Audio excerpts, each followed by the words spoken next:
Mami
Hello, and welcome to another episode of the Footstep Show.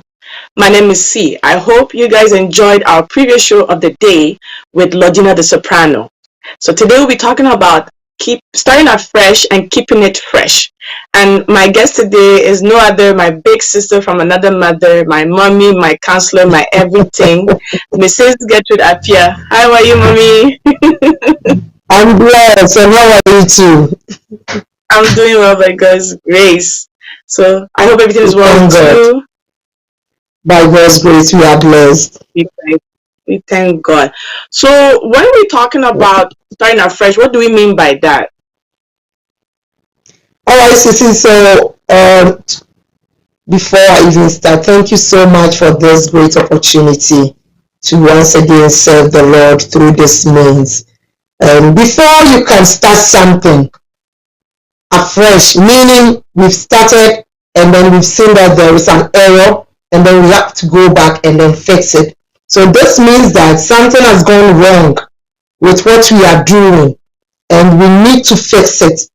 When we take stock of the past and we, let's say, count all the things that we wanted to see in a relationship or even in a marriage, and we can tell by ourselves that we didn't do certain things right, then there is the need to fix it before it's too late or it goes out of control. So that is what we mean by starting something afresh. Okay, so just to ask more, what in a relationship, can you give us more details when it comes to relationship, especially for married couples or those who are in a courtship or those who are about to start a relationship or they broke up and they want to restart afresh? So things like communication, things like finance, trust, and I always say this, I think either on a program or somewhere, that there are three people. They are not actually people, but I term them as people. They are miss. When you are not married, you use a maiden name. So before I became Gertrude Appiah, I was Gertrude Appiah. So I was Miss Appiah, right? So misunderstanding, mistrust, misunity. These people, they never get married, but they are always in a relationship, bringing confusion, and they will not let things work as we wanted. So once you see that we are not trusting ourselves that much, we are not understanding ourselves that much, we are not talking the way we have to talk, we are not sharing the way we have to share. Anytime there is an issue, I can't let go, I can't forgive, and I'm not transparent, I'm sort of hiding things from my partner. You see that these things will not bring peace in a relationship, be it married or even near relationship. And we have to be very careful with things like that. All right. Is it necessary to start afresh? And if so, why? It's very necessary, you see. It is. When we look at the scripture in 2 Corinthians chapter 13, verse 5, just to sum it, we need to take stock or examine ourselves and the relationship. We can't just be there and then it's morning, it's evening, the next day, day after day. No, it's very necessary that when we realize that what we intended for in the relationship or in the marriage, the feedback we getting is negative. We're not getting what we want. We see that there is the need for us to start something better than what we are doing. The way we were committing to, let's say, 2022, how committed are we? And when we take stock of all those things, the way we were doing our things, we realize that things didn't work well. And there is the need for us to say that it is very necessary. It is very necessary. The way we showed our love. Some let's say one partner was just committed in showing love, doing all that is expected of the person to do, bringing the money to the table, and the other person all that he or she is doing is just sitting home, bringing, let's say, less money, and then squandering all the things. It's not okay. It is necessary to close that chapter and then start something afresh, to let the other person feel love, to let the other person feel belonging, to let the other person know that I'm not alone. We are not going into the relationship to, let's say, feel lonely. And you can still be in a crowd and feel lonely too. But when we are married or we are in a relationship, the other person have to count. But if you see that what you are doing is not recognized, then you sit back and then you realize it is very necessary for us to talk about this financial issue. We don't have to just sweep it under the carpet and then say, let sleeping dogs lie, as we normally say. No, it is very necessary, because you see that the other person is dying slowly. The other person is not happy. The other person is full of bitterness. You even open the door and the person turns the face. The person is watching the telly, you come and then he or she pulls it off and then leaves the living room. The person feels that you are so irritating. Even you're walking, even the way you make your steps irritates the person. You have to make time and then say something. See the necessity to sit and close the old chapter and open a new one. So this is what I can say about that. So thank you. So my follow-up question is that why is it the necessity to close the door and keep open the new door? Why is it very important? Because it's not helping us. It's not helping us, you see. I'm so tired in this relationship. I'm being drained. We've not even spent 2 years. I was just reading something on our page, my training college group page, and someone has just posted something. I'm like, you don't need anyone to advise you on this. Just 4 months in a marriage, and what the person is seeing, she's so scared. And you want to wait for advice before you make a decision? No. That is why, if you see that, I was saying that when you are in a relationship and you are not receiving the love and the affection you have to receive, you die slowly. It's poison. It's not healthy for our body, for our minds. We need to close that door if really we want the relationship. Either than that, we walk away. Seriously. Very true. It's like people are sending us posts like you said, and they're like, please advise me on it. I'm like, you can advise your own self. What else you want us to tell you, right? And so in my opinion, my question is that why do people do that? Why they know what to do, but yet they want to know advice? Is it not killing their relationship? Yeah. So why are they doing I want Sisi to tell me so that I can say, oh, Sisi said, right? I will shift all the blame on you, so that when I walk away and people go like, oh, Getty, he's a nice guy. Why did Sisi even said? Right? We don't want to take the responsibility. And then the guy will go and like, oh, Kofi, why did you go? Oh, Kwame said. And then the next thing you see is that Kwame is there with your lady. You see what happens? So yes. We don't want to take the blame. We know what to do, but sort of we want people to either push us to go, or we want to put the blame on people that, oh, it's even Sisi who advised me to do this. But sometimes when it goes well, they don't even mention your name. When things go well, you see, that is how the world is. Yeah. It's crazy. That's very true, though. They will not recognize it when you help them it goes positively. They will not even mention, say, oh, I did everything. But when it goes bad, then that's what you hear your name you're becoming popular because of the negative thing you said, or it was trying to be negative, right? So you're right. It's very interesting how human beings, we all operate ourselves when it comes to relationships. Sure. So what Yeah, so what do we start afresh?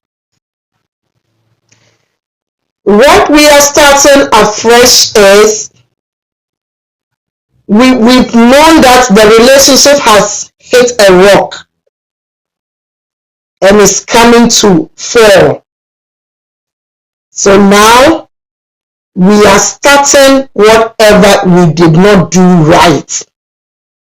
So when the relationship hits a rock and nothing seems to work for the couple, and the couple realize it, that is the most important thing. Some people don't even realize it. We sitting back see that this man is not happy, this lady is not happy, and they don't realize it. If you don't realize it, you can't start anything. You can't close the door and then open another door. So when you realize that nothing works for you as a couple, then you decide to start afresh. The things we see that are not working well in the relationship, the sort of utterances that come, the words that we receive and give, is it healthy? If it's not healthy, let's sit and talk about it, because we have realized that something is wrong. Something is really wrong. And when something hits a rock, it becomes stuck. So it's morning, afternoon, evening. Morning, sometimes the woman goes to work without even saying, oh, I'm leaving for work. The man goes out and not even saying, I'm going to Kofi's house or what. No, silence straight. And then sometimes when even they want to make love, they make their way through. But the next day, the Cold War continues. Right? You see that? So we should realize that there is something wrong. That is the most important thing. There's the need for realization. Thank you. Thank you. Thank you. So many information for our church viewers. So we'll take a short break and we'll be right back. Thank you.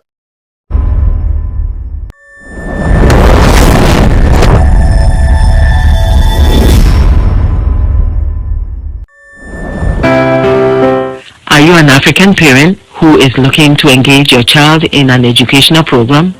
AfriCanada Hub is a non-profit organization that aims to elicit the creative and leadership skills in the Black child. Register your child today in our ongoing book clubs and leadership programs by calling or texting 416-939-0530 or by visiting our website at www.africanadahub.org. AfriCanada Hub.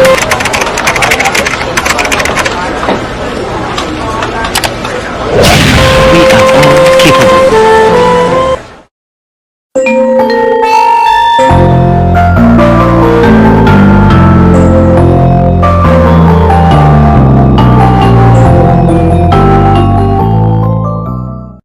No go feel one oflo mo abok ene oh nsumo abok oflo mo no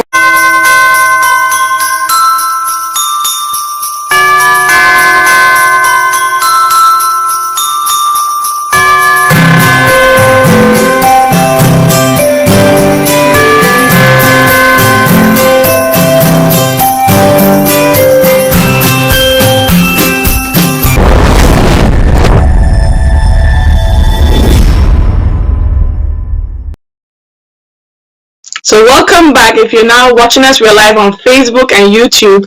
And don't forget to follow us on YouTube, Facebook, Instagram, and Twitter as well. So we're talking about starting afresh and keeping it fresh with our guest from Canada, Mrs. Gertrude Appiah. Welcome back, Mommy. Thank you. Yes. So I know we're talking a lot about how to keep it fresh. So what is preventing us from starting afresh in a relationship or with a married couple? With keeping it fresh, we know that sometimes when we have old stuff, we want to make them new. When we have things that are old, we want to like make them either we add on or we take away other stuff and then put other accessories to make the thing look nice or even new. So to make it fresh, let's come to food. Women, when we have old stew, we have a way of making it fresh. Visitors, you come and then you're eating old stew and you don't even know that it's old stew. We add on to them. So if you want to make something fresh, you have to add on. And it's not easy. It takes time. This is what is preventing people from starting afresh. The inability to let go the past. I heard this story that one couple, the woman told somebody about the weakness of the man in bed, how inactive the man is in bed. And the man heard it and he was so sad. So he told the person who was telling me this story that I can forgive her everything, but not with this. And the woman said she's so sorry. She's so sorry. Not even in this part of the world. You can just imagine back home, it's a big deal. Our parents don't even want us to talk about marital issues to other people, let alone about love making or intercourse or something. So it's so difficult for people to let go. But if you are in a relationship, you see, I will offend you because you are my sister. If I don't offend you, who is going to offend you? And if you don't forgive me, who is going to forgive me? How am I going to get my sister back?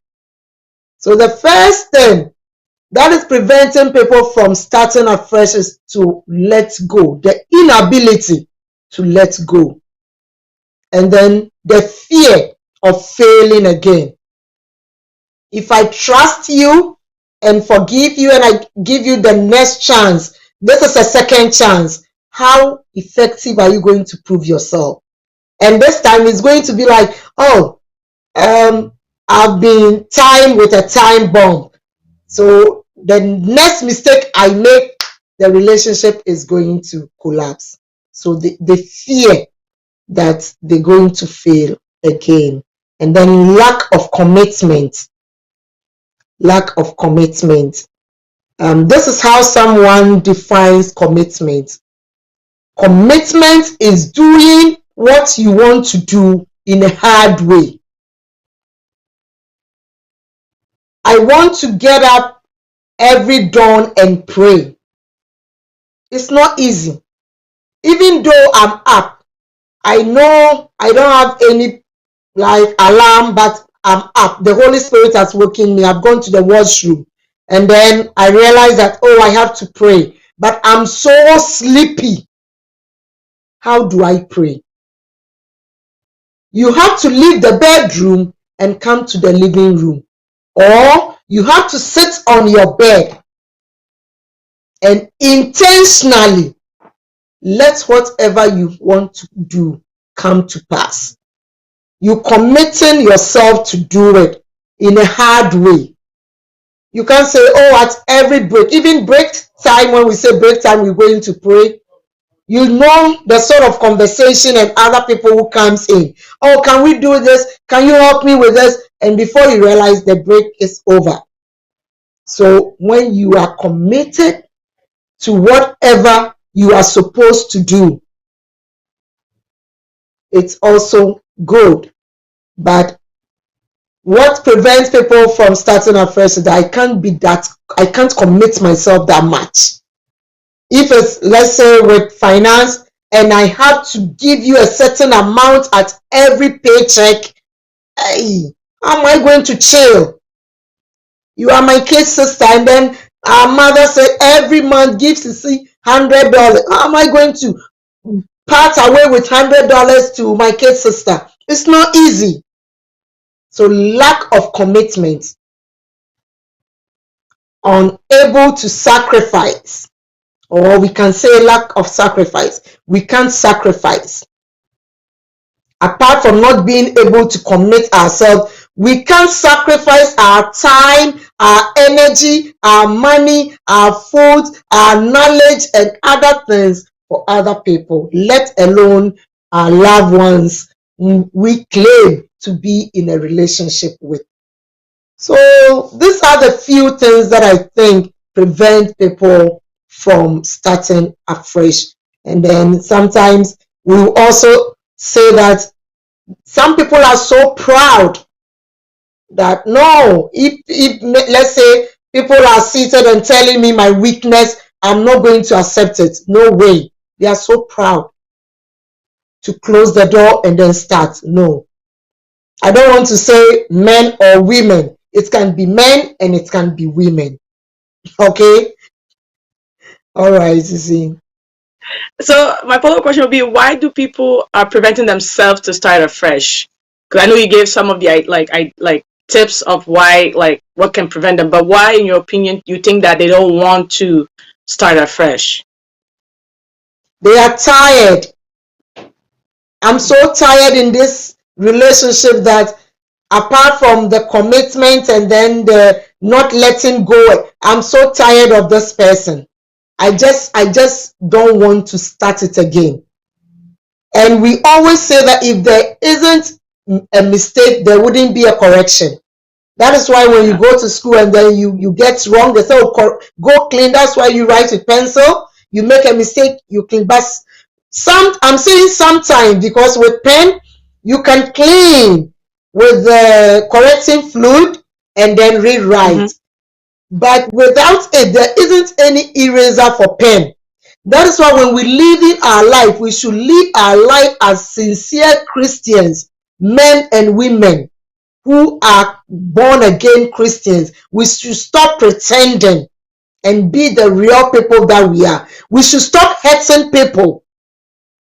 Not even in relationship alone, even at work. You don't know what somebody is going through. If the person is doing something you don't understand, you want to know, get closer. If you don't want to know, let the person be.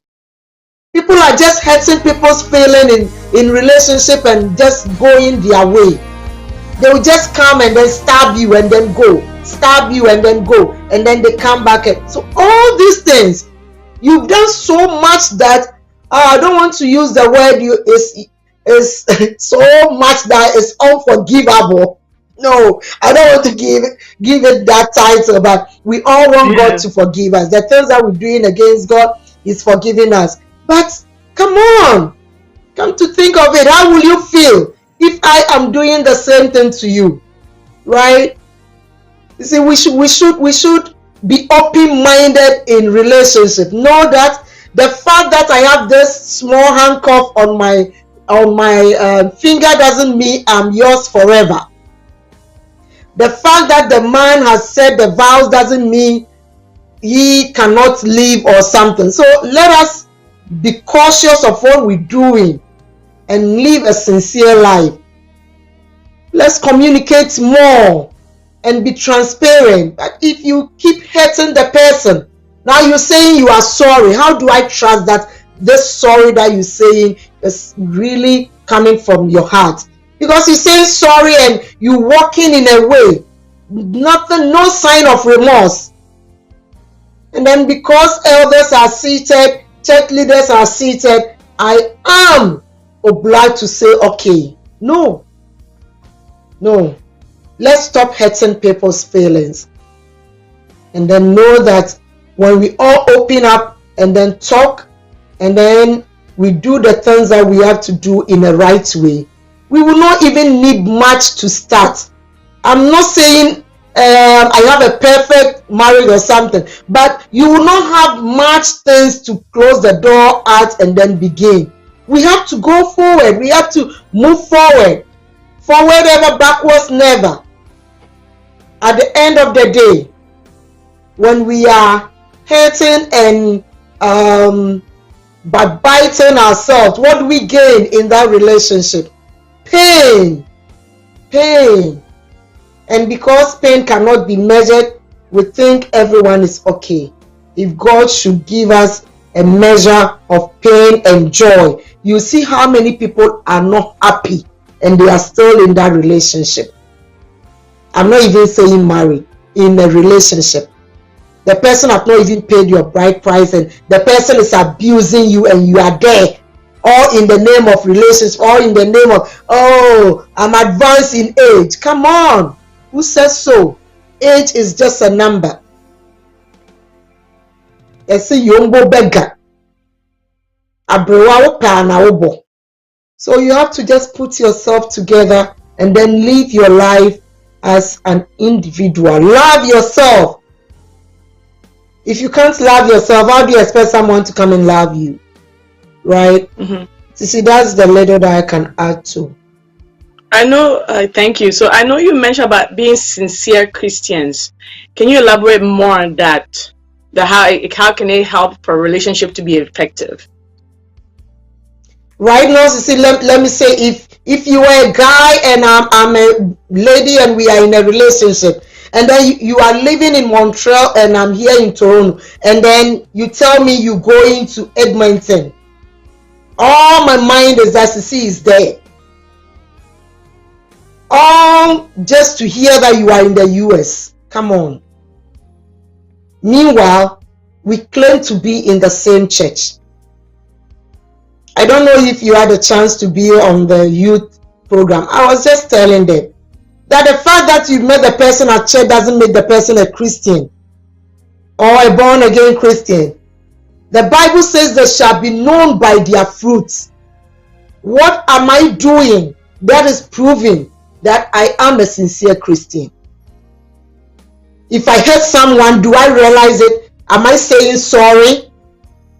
Am I appreciating somebody the way I want the person to appreciate me? Am I forgiving? Am I being sincere in things?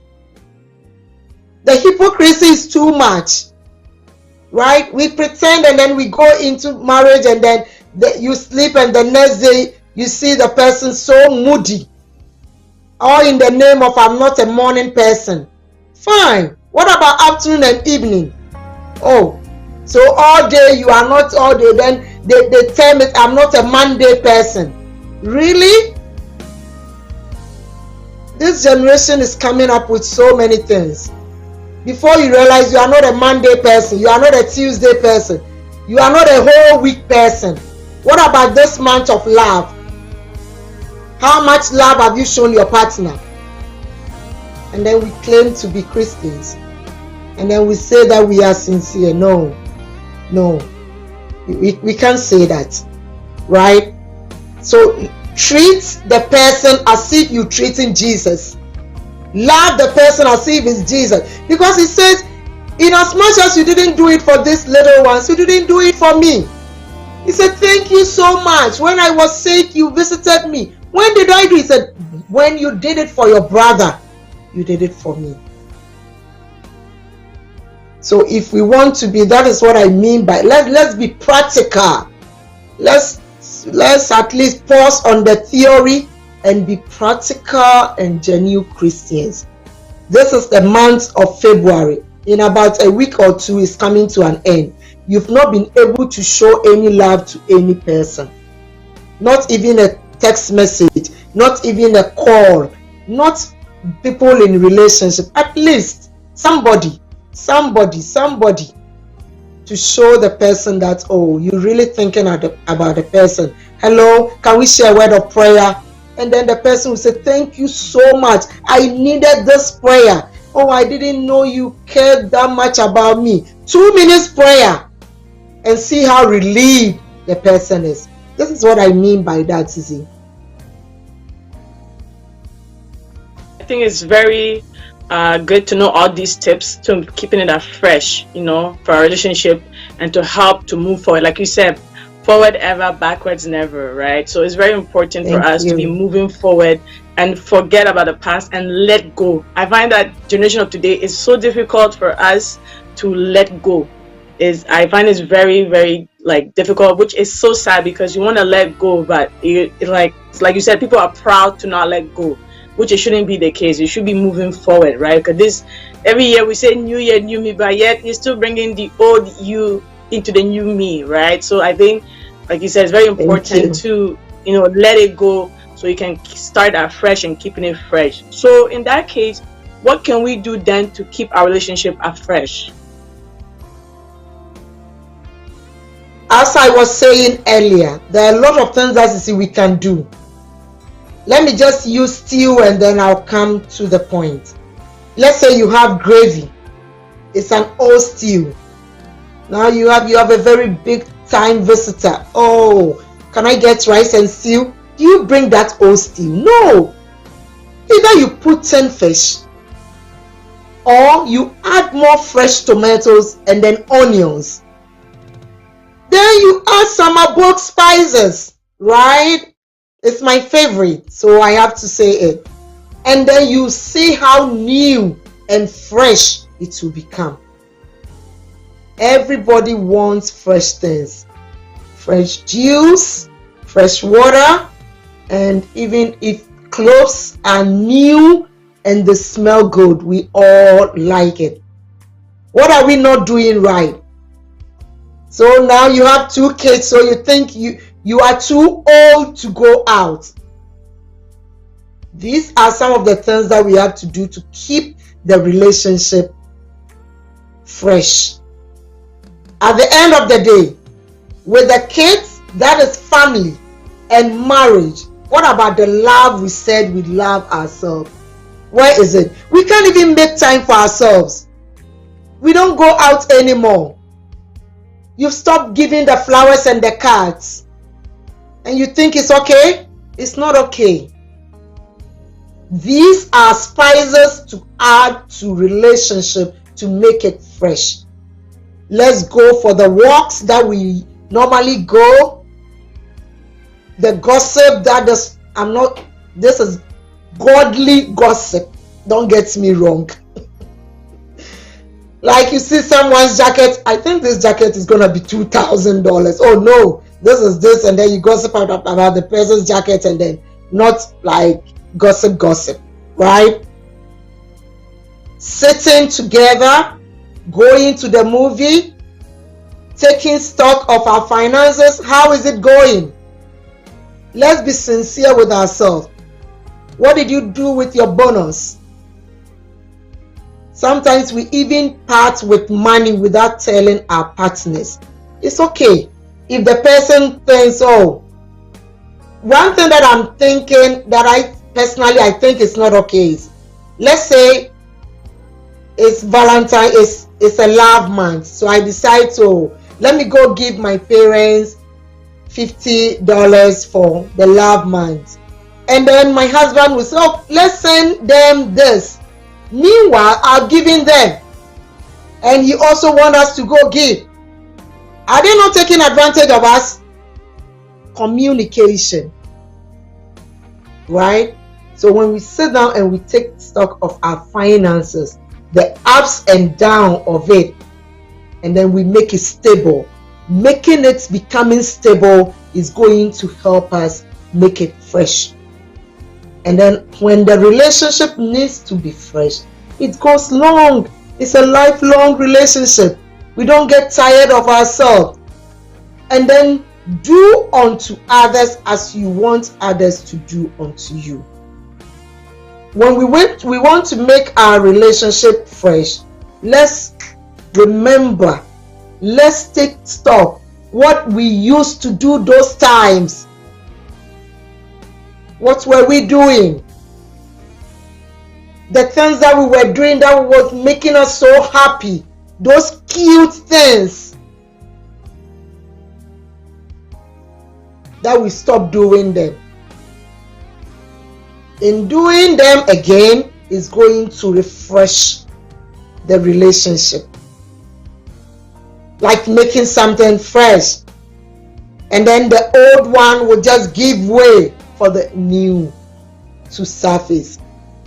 When we sit and then we realize that this month we've really had fun, but I think we've spent more though.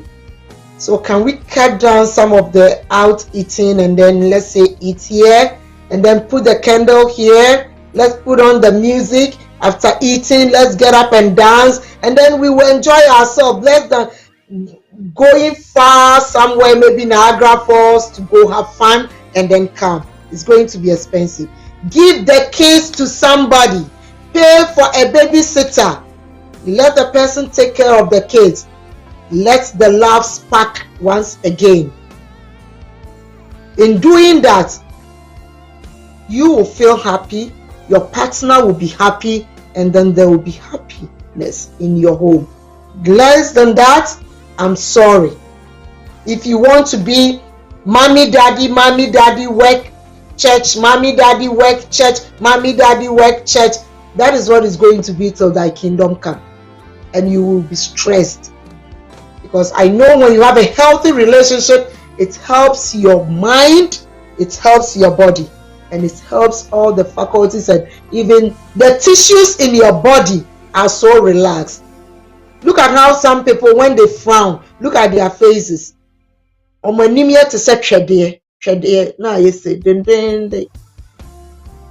Because I have heard that when you frown, it brings so many muscles together, but when you smile, it relaxes it.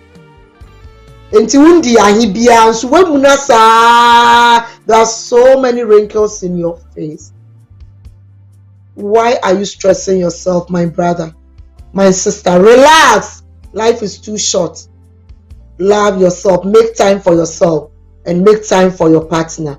You see, with these few things, I think the relationship is going to be fresh. Thank you so much, Mommy. So what would be your last word for our church viewers in starting afresh and keeping it fresh? My last sentence to our cherished viewers is that the year is still young. This is just the second month. We've not gone anywhere. It is not late to start afresh. It is not late at all to keep your relationship fresh. You can do it.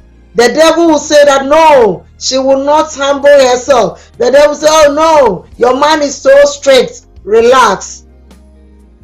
It is possible. Nothing is impossible unto the Lord. You want to be happy. You want your partner to be happy. At the end of the day, when we are all happy, there's joy in our home. So all that I'm saying is that start it. Sit, realize, talk about it, close the door, let go the past, and then start. Don't go into the new plans with bitterness and unforgiveness. It's not going to help us. Let go and let God, and you will be free and you enjoy your relationship. Thank you so much, Sisi. Thank you so much, Mommy. Thank you so much. It was a blessing to have you and to always have you on our show previously. So thank you so much. Thank you for always honoring our invitation. So thank you so much. God bless you. I know. So today we'll say thank you very much to our church. Yes, amen, amen. So today we'll say thank you to our church viewers for watching us all the way from all around the world, whether on Facebook or on YouTube. I want to say thank you so much. As we are approaching to our 2nd year anniversary, time flies so fast. As we turn 2 years old soon, we are asking you to send us videos, messages about how this Footstep Show has impacted your life, how it has impacted you and other people around you. So please don't forget to send us all these messages on our Footstep Show, whether on Facebook or on YouTube. We'll be reading it out loud on our next episode. So just have a great evening and enjoy the rest of the weekend.